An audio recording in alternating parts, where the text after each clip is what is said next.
J'ai rencontré des profils atypiques et je pense que ma différence faisait que j'étais aussi plus ouvert à leurs différences et j'étais assez frustré sur le fait qu'ils puissent pas s'accomplir pleinement et finalement faire bénéficier l'entreprise de leurs talents. Hey, it's me. Je m'appelle Rémi Usan, j'ai 39 ans et je suis le fondateur et dirigeant de Authentique. Authentique, c'est un cabinet de conseil avec plusieurs dizaines de consultants qui travaillent sur des projets pour des entreprises, essentiellement des grandes entreprises, qui cherchent à se transformer. Et donc, elles font appel à nous parce qu'elles veulent une façon différente d'innover. On a développé une méthodologie aussi spécifique qui valorise en fait la singularité de chacun, que ce soit nos consultants, mais aussi les collaborateurs en interne qui vont travailler avec nous sur les projets.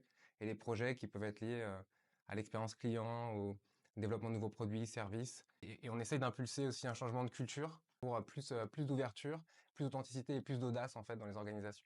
Le terme neuroatypique, en fait, il est apparu en opposition au terme neurotypique qui était utilisé pour les essais cliniques où on voulait qualifier quelqu'un de normal sous le plan cognitif ou neurologique.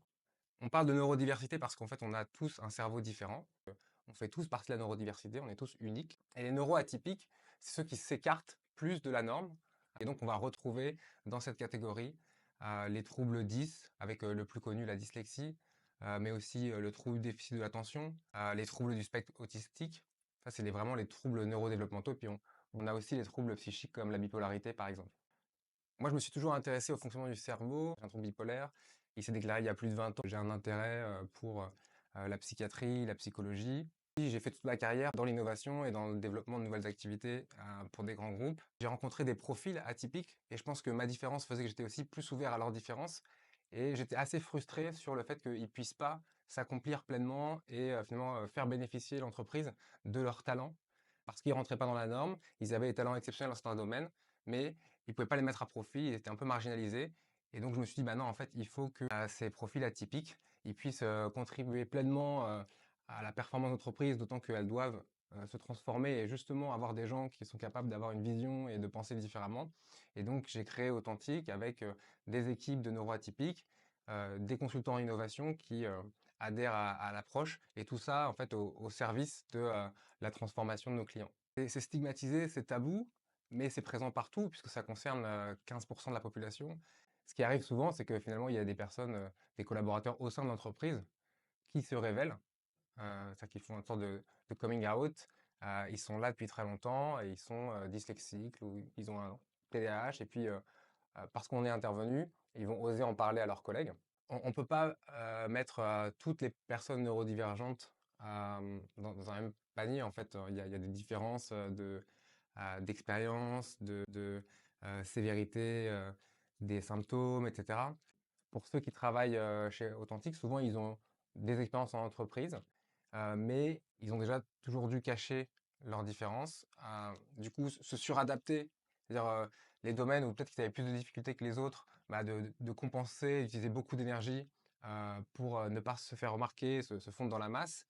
Et à l'inverse, de ne pas exploiter pleinement leur potentiel sur des qualités extraordinaires qu'ils pouvaient avoir, euh, parce que pas spécialement reconnus par leur hiérarchie, par leurs collègues, etc. L'intérêt qu'ils voient dans Authentique, c'est justement de pouvoir être eux-mêmes et qu'en plus ça soit valorisé euh, vis-à-vis des clients.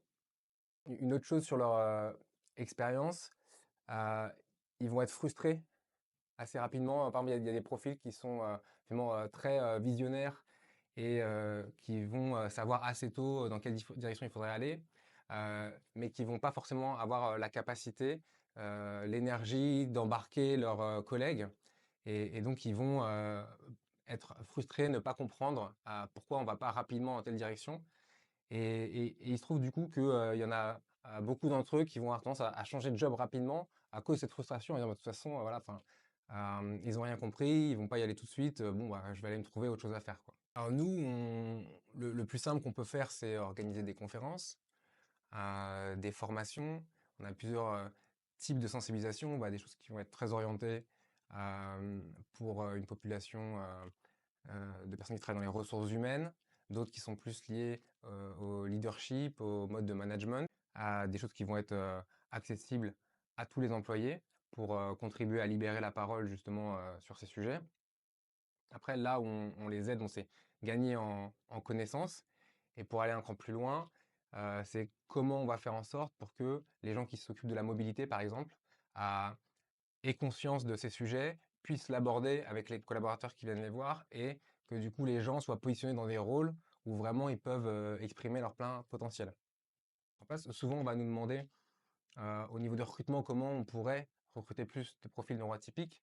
Et nous, notre réponse, c'est que en fait, il faut déjà s'occuper de l'interne. Il y a déjà plein de personnes qui sont neuroatypiques dans l'entreprise.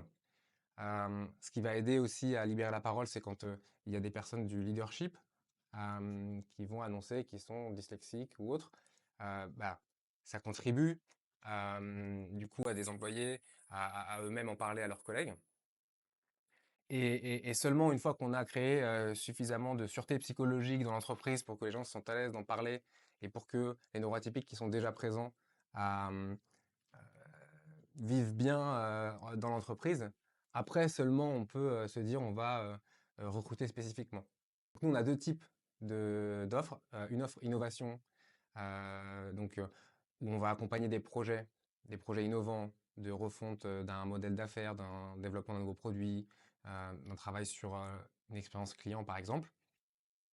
Et puis, euh, une offre liée à la culture d'entreprise, où là, on va être plutôt sur l'évolution des pratiques de management, la sensibilisation, faire de l'environnement de travail un environnement où les employés peuvent être plus authentiques et donc plus audacieux. Et finalement, les deux s'alimentent dans le but de s'adapter, parce que les organisations aujourd'hui, elles ont un environnement qui change beaucoup, plein de disruptions technologiques, l'IA, la RSE, etc. Et donc, forcément, elles doivent revoir leurs pratiques et on les aide à revoir leurs pratiques.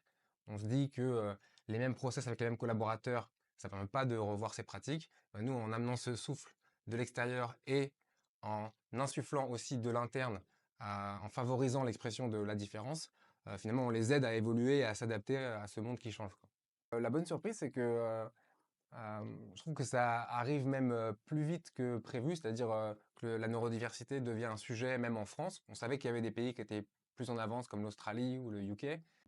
Mais là, on a l'impression qu'il y a des entreprises qui s'emparent un peu du sujet.